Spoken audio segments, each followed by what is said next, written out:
Hi hello അസ്സാം വലൈക്കും. ഇന്ന് ഞാനിതാ വന്നത് പച്ചരിയും ഇച്ചിരി അവിലും വെച്ചിട്ട് നല്ല കിടിലൻ ബ്രേക്ക്ഫാസ്റ്റിൻ്റെ റെസിപ്പി ആയിട്ടാണ് കേട്ടോ. വളരെ എളുപ്പത്തിൽ ആർക്കും ഉണ്ടാക്കിയെടുക്കാൻ പറ്റിയ ഈ ഒരു റെസിപ്പി എല്ലാവർക്കും ഇഷ്ടപ്പെടും. ഒരു വട്ടം ഇതുപോലെ ഉണ്ടാക്കിയാൽ വീണ്ടും വീണ്ടും ഉണ്ടാക്കി നോക്കും. അപ്പോൾ ഒന്ന് കണ്ടു നോക്കിയാലോ.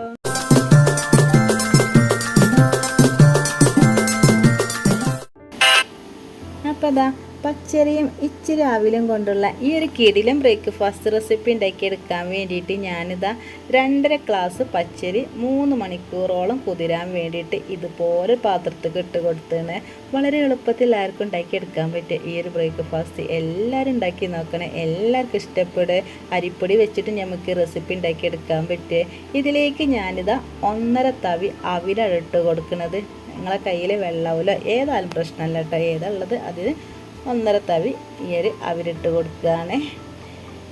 ഇനി ഇതൊരു 3-4 പ്രാവശ്യം നന്നായിട്ട് അങ്ങോട്ട് കൈയെടുക്കണം. ജസ്റ്റ് ഇതുപോലെ ഒന്ന് അങ്ങോട്ട് മിക്സ് ചെയ്ത് കൊടുത്തതിന് ശേഷം കേട്ടോ. പിന്നെ നമ്മൾ കൈയെടുക്കേണ്ട ആവശ്യമില്ലേ.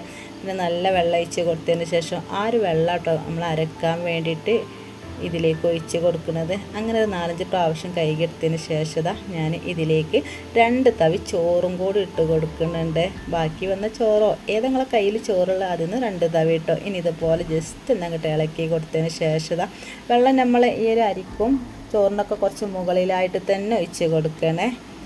കുതിർന്നാൽ കുറച്ച് വെള്ളം വറ്റിയ പോലെ നോക്കുമ്പോൾ അപ്പോൾ ഇടയ്ക്കൊന്ന് തുറന്ന് നോക്കണം കേട്ടോ. വെള്ളം വറ്റിയോന്ന് ഞാൻ കുറച്ചും കൂടി ഒഴിച്ച് കൊടുത്തിന്. അങ്ങനെ 3-4 മണിക്കൂറിന് ശേഷം നമ്മളെ ഈ ഒരു അരിയും അവിലൊക്കെ നന്നായിട്ട് കുതിർന്നാണ് കേട്ടോ. ഇനി ഞാനിതാ ഒരു മിക്സിയുടെ ജാർ എടുക്കുകയാണ്. ഒരു വട്ടം ഇതുപോലെ ഉണ്ടാക്കിയാൽ വീണ്ടും വീണ്ടും ഉണ്ടാക്കി നോക്കട്ടോ. അത്രയ്ക്ക് ടേസ്റ്റി എളുപ്പമാണ് നമുക്ക് ഈ ഒരു ബ്രേക്ക്ഫാസ്റ്റ് റെസിപ്പി. ഈ ഒരു മിക്സിൻ്റെ ജാർക്ക് 2 ഭാഗമാക്കിയിട്ടാണ് അരച്ചെടുക്കുന്നത്. ഞാൻ പകുതി ആദ്യം പിന്നെ പകുതിയും കൂടി അരച്ചെടുക്കുകയാണ് കേട്ടോ. തലേന്ന് രാത്രിയായിട്ട് ഞാനിത് ചെയ്തെടുക്കുന്നത്. പിറ്റേന്ന് രാവിലെയാണ് ഈ ഒരു മാവ് നന്നായിട്ട് സെറ്റായിട്ട് തന്നെ നമുക്ക് കിട്ടുക. ഇതിലേക്ക് ഉഴുന്നോ ഒന്നും നമുക്ക് ആവശ്യമില്ല കേട്ടോ. പിന്നെ ആവശ്യത്തിനുള്ള ഉപ്പും കൂടി ഇതിൻ്റെ കൂടെ തന്നെ ഇട്ട് കൊടുക്കുന്നുണ്ട്. 1 സ്പൂണ് പഞ്ചസാര ഇതിലേക്ക് ഇട്ട് കൊടുത്തതിന് ശേഷം ഒരു നുള്ള ബേക്കിംഗ് സോഡ കേട്ടോ അതും കൂടി ഇട്ട് കൊടുത്തിട്ട് നന്നായിട്ട് അങ്ങോട്ട് അരച്ചെടുക്കുകയാണ്. ഇനി അടുത്ത പ്രാവശ്യം ഞാനിതാ ഇതുപോലെ ഈ ബേക്കിംഗ് സോഡ പഞ്ചസാര ഉപ്പിട്ട് കൊടുക്കണില്ല കേട്ടോ. അല്ലാതെ നന്നായിട്ട് അരച്ചെടുത്തിട്ട് ഈ ഒരു പാത്രത്തിലേക്ക് ഒഴിച്ച് കൊടുക്കുകയാണ്.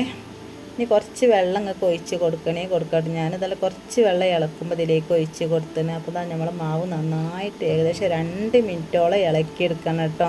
കൈ വെച്ചിട്ടും ഒക്കെ നമുക്ക് ഈ മാവ് ഇളക്കിയെടുക്കണേ. അപ്പോൾ ഈ മാവ് സെറ്റായി കിട്ടുമല്ലേ.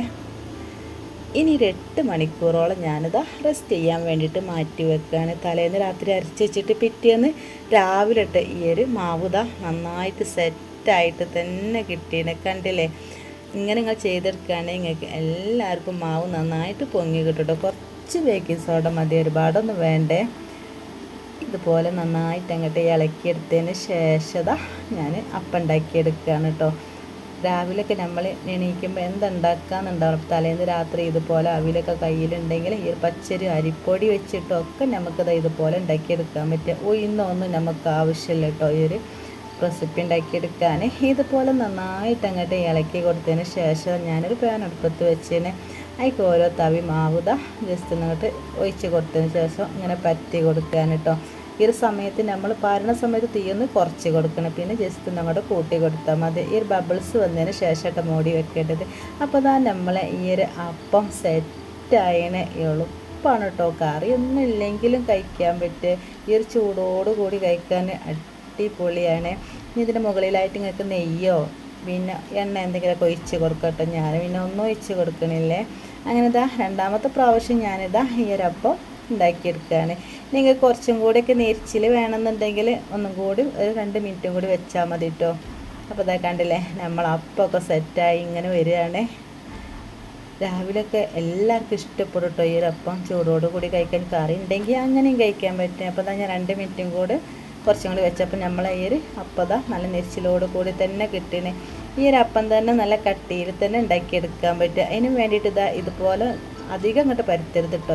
കുറച്ചൊരു കട്ടിയിൽ തന്നെ ഈ ഒരു മാവ് ഇതുപോലെ ഇങ്ങോട്ട് പരത്തിയെടുത്തതിന് ശേഷം ഈ ഒരു ബബിൾസ് വന്നതിന് ശേഷമായിട്ട് മൂടി വെക്കേണ്ടത്. അത് നമ്മൾ ശ്രദ്ധിക്കണം. അപ്പം നമുക്ക് ആ ഒരു അപ്പം കറക്റ്റായിട്ട് കിട്ടുള്ളൂ. അപ്പോൾ കണ്ടില്ല ഇതിൻ്റെ മുകളിലായിട്ട് കുറച്ച് എണ്ണ അല്ലെങ്കിൽ നെയ്യോ ഏതായാലും പ്രശ്നമല്ല കേട്ടോ. ഇതുപോലെ ജസ്റ്റ് അങ്ങോട്ട് പ്രസ് ചെയ്ത് കൊടുത്തതിന് ശേഷം, നിർബന്ധമൊന്നുമില്ല, നിങ്ങൾക്ക് ഇഷ്ടമുണ്ടെങ്കിൽ മാത്രം മതിയേ. ഈ ഒരു സമയത്ത് നമ്മൾ നന്നായിട്ട് ശ്രദ്ധിക്കാനുള്ളത് തീ അധികം കൂട്ടി കൊടുക്കരുത് കേട്ടോ. തീ കുറച്ചിട്ട് വേണം ചെയ്തെടുക്കാൻ. ഇതുപോലത്തെ റെസിപ്പി 2-3 ദിവസം ഉണ്ടാക്കിയെടുക്കാൻ പറ്റിയ, മാറി മാറി ഉണ്ടാക്കിയെടുക്കാൻ പറ്റും. ഇന്നും ഒരേ ബ്രേക്ക്ഫാസ്റ്റ് തന്നെ കഴിച്ച് മടുക്കണ്ടല്ലോ. അപ്പോൾ ഒരേ ടേസ്റ്റിന് വ്യത്യാസം ഉണ്ടാവും കേട്ടോ. നമ്മൾ ഓരോ ദിവസം മാവ് ഇങ്ങനെ വെക്കുന്നതിനനുസരിച്ച് പിടിച്ച് വെച്ചാൽ മതി. അങ്ങനെ ഇതാ രണ്ടാമത്തെ പ്രാവശ്യം ഞാനിതാ ഈ ഒരു അപ്പം ഉണ്ടാക്കിയെടുക്കുകയാണ്. ഈ ഒരു മാവ് കൊണ്ട് തന്നെ ഞാൻ പാലപ്പം ഉണ്ടാക്കിയെടുക്കുന്നുണ്ട് കേട്ടോ. ഇനി നമുക്ക് ഇഡ്ഡലി വേണമെങ്കിൽ അങ്ങനെ ഉണ്ടാക്കിയെടുക്കുക. ഈ ഒരു വീഡിയോ ഒരുപാട് ലെങ്ത്ത് കൂടുമെന്ന് വിചാരിച്ചിട്ട് ഇഡ്ഡലി ഉണ്ടാക്കുന്നത് അത് കാണിച്ചിട്ടില്ല കേട്ടോ. അങ്ങനെ ഇതാ ഈ ഒരു ബബിൾസ് വന്നതിന് ശേഷം ഇതാ പാലപ്പച്ചട്ടിയിൽ വെച്ച മാവ് ഒന്നങ്ങോട്ട് മൂടി വെച്ചിട്ട് നമ്മളെ പാലപ്പം റെഡി ആയിട്ട് നല്ല സോഫ്റ്റുള്ള പാലപ്പം കേട്ടോ. എനിക്ക് ഇത്ര നെരിച്ചിൽ വേണ്ടാന്നുണ്ടെങ്കിൽ ഇതിന് മുന്നേ തന്നെ ഒരു മിനിറ്റും കൂടി മുന്നേ തന്നെ ഇടയ്ക്ക് കേട്ടോ. ഞാൻ കുറച്ച് നെരിച്ചിലോട് കൂടി കഴിക്കുന്ന ആളാണ്. അപ്പോൾ അതാ കണ്ടില്ലേ, ഇതുപോലെ ഓരോ ഒപ്പും ഞാൻ ഉണ്ടാക്കിയെടുക്കുകയാണ്. അപ്പോൾ നിങ്ങൾക്ക് ഈ ഒരു വീഡിയോ ഇഷ്ടപ്പെട്ടിട്ടുണ്ടാവുമെന്ന് വിചാരിക്കുകയാണ്. ഇഷ്ടപ്പെടുകയാണെങ്കിൽ വീഡിയോക്ക് ലൈക്ക് ചെയ്യാൻ മറക്കരുത്. പുതിയ കൂട്ടുകാർ കാണേണ്ടത് സബ്സ്ക്രൈബ് ചെയ്യാനും മറക്കരുത്. ഇതുപോലെ ഉണ്ടാക്കി നോക്കിയിട്ട് അഭിപ്രായങ്ങളൊക്കെ നമ്മൾ കമൻറ്റ് ബോക്സിൽ അറിയിക്കണേ. ഇതുപോലെ വളരെ ഈസി ആയിട്ട് ഉണ്ടാക്കിയെടുക്കാൻ പറ്റിയ ഒരുപാട് റെസിപ്പികൾ നമ്മുടെ ചാനലിലുണ്ട്. കാണാത്തപോലെ കണ്ടു നോക്കണേ. അപ്പോൾ അത് നല്ല സോഫ്റ്റ് അപ്പം എല്ലാവരും ഉണ്ടാക്കി നോക്കണം കേട്ടോ. ഇൻഷാ അല്ലാഹ് അടുത്ത വീഡിയോ ആയിട്ട് വരുന്നത് വരെ എല്ലാവരോടും അസ്സലാമു അലൈക്കും.